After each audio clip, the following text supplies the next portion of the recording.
लोग आज प्रतिरोधकों का समूहन करेंगे ना। समूह प्रतिरोधकों का जो ग्रुपिंग है वो दो प्रकार से होता है। कितने प्रकार से होता है? एक होता है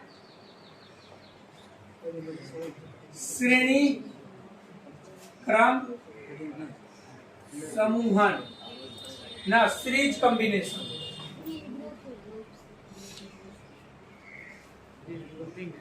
सीरीज ग्रुपिंग, ठीक है। और एक होता है समांतर क्रम।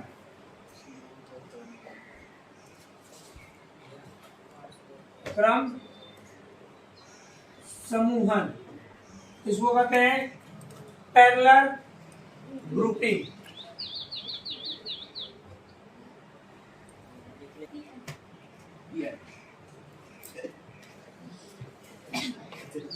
ये एक होता मिक्सचर, वो अलग बात है। मिक्सचर ना, दोनों को मिला दीजिए तो मिक्सचर हो गया। हम लोग पढ़ेंगे क्या? श्रेणी क्रम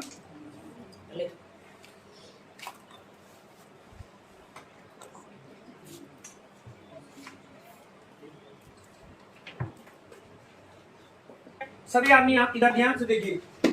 हम लोग सीरीज कॉम्बिनेशन पढ़ रहे हैं, तो इसके लिए हम क्या कर रहे हैं? 3 प्रतिरोधक लेते हैं। कितने प्रतिरोधक? 3 ले सकते हैं, जितना भी ले सकते हैं। अभी हम फिलहाल कितना लेंगे? फिलहाल कितना लेंगे? फिलहाल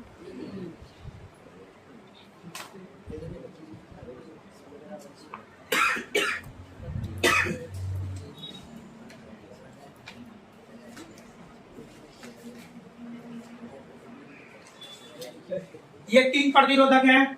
ये हो गया R1 मान लेते हैं, ये R2 मान लेते हैं, ये R3। इसके प्रतिरोध का मान मान लीजिए, ठीक है। 3 प्रतिरोधक, उसका कुछ ना कुछ प्रतिरोध मान लीजिए। अब इसको हम एक बैटरी से जोड़ेंगे और इसमें एक स्विच भी लगाएंगे ना। स्विच थोड़ा कंपनी वाला लगाते हैं, ठीक है। एंकर का,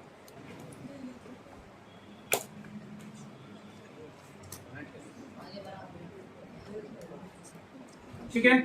ये बैटरी हुआ, यहाँ एक स्विच दे देते हैं। ये स्विच हो गया, ठीक है। अब देखिए, इसको मान लेते हैं ए, बी, सी, डी, सभी बिंदु है। अब इनके यहां से यहां तक का जो विभवांतर होगा अलग होगा, V1। यहां से यहां तक का विभवांतर V2, यहां से यहां तक का विभवांतर। लेकिन बैटरी का जो कुछ ना कुछ विभवांतर होगा ना, यहां से यहां तक का विभवांतर हम क्या मान लेते हैं? V मान लेते हैं ना, V मान।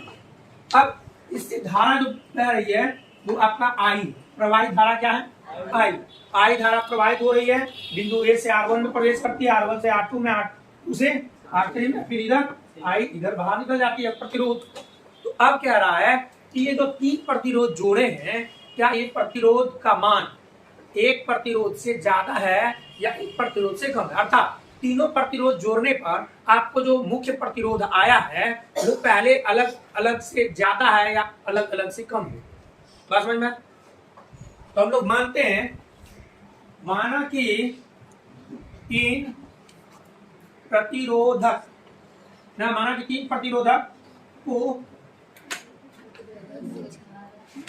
माना कि 3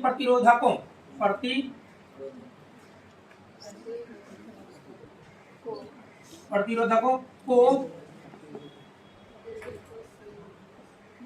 श्रेणी क्रम में जोड़ा गया है,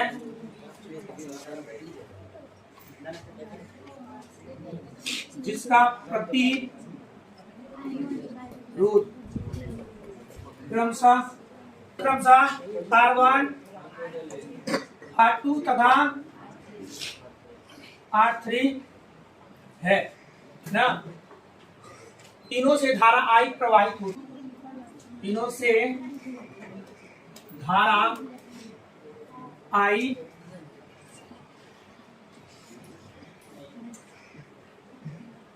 लिखने के लिए आप लिख सकते हैं, काम चलाओ, इतना हम लिख सकते हैं। अब देखिए, अब हम ओम के नियम इस पर लगाएंगे। किसका नियम? ओम नियम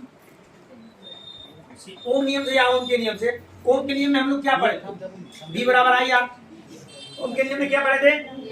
V बराबर आई आर। ओम के नियम से बता देना। तो यहाँ क्या तो भी देखिए V1 आई आर 1 समीकरण 1,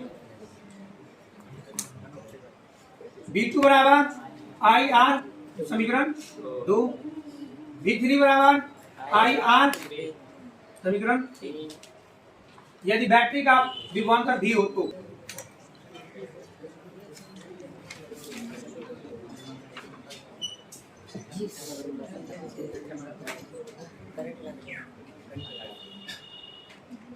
बैटरी का विभवांतर V हो तो V बराबर क्या आ जाएगा? V1 plus V2 plus V3। अब आप समीकरण से इस सब का मान रख सकते हैं। तो V बराबर V1 का वैल्यू क्या है? IR1 क्या हो गया यहाँ? IR1। यहाँ V2 का वैल्यू क्या है? IR2। V3 का वैल्यू IR। अब सब में I कॉमन मिल रहा है तो आप V बराबर लिख सकते हैं। I कॉमन ले लिया, यहाँ हो गया R1 plus R2 plus R3 हो गया समीकरण 4। अब देखिए आप जो तीनों प्रतिरोध को जोड़े हैं, जोड़ने के बाद कुछ ना कुछ तो आएगा। जैसे मान लेते हैं कि तीनों प्रतिरोध का मान 10 10 10, तो जोड़ के कितना है? 30 तो आएगा। अगर मान लेते हैं कि तीनों का 5 5 5, तो जोड़ के कितना है? मतलब कुछ ना कुछ आएगा। तो उसको मान लेते हैं जोड़ के RS। R मतलब प्रतिरोध तो हो ही गया। S इसलिए मान लेते हैं कि वो फॉर्मूला याद रखने में आसान होता है, S से सीरीज होता है ना। यदि समूहन का समतुल्य प्रतिरोध RS हो, यदि समूहन का समतुल्य प्रतिरोध मतलब वह पूरा जोड़ने के बाद उनका प्रतिरोध क्या माना गया है? RS हो तो V बराबर क्या हो जाएगा? IRS समीकरण ना। अब समीकरण 4 किसका वैल्यू है? और समीकरण 5 भी किसका? तो समीकरण 4 एवं 5 से एवं ठीक है। अब हम V के जगह क्या रख सकते हैं? IRS। यह लिखेंगे IRS बराबर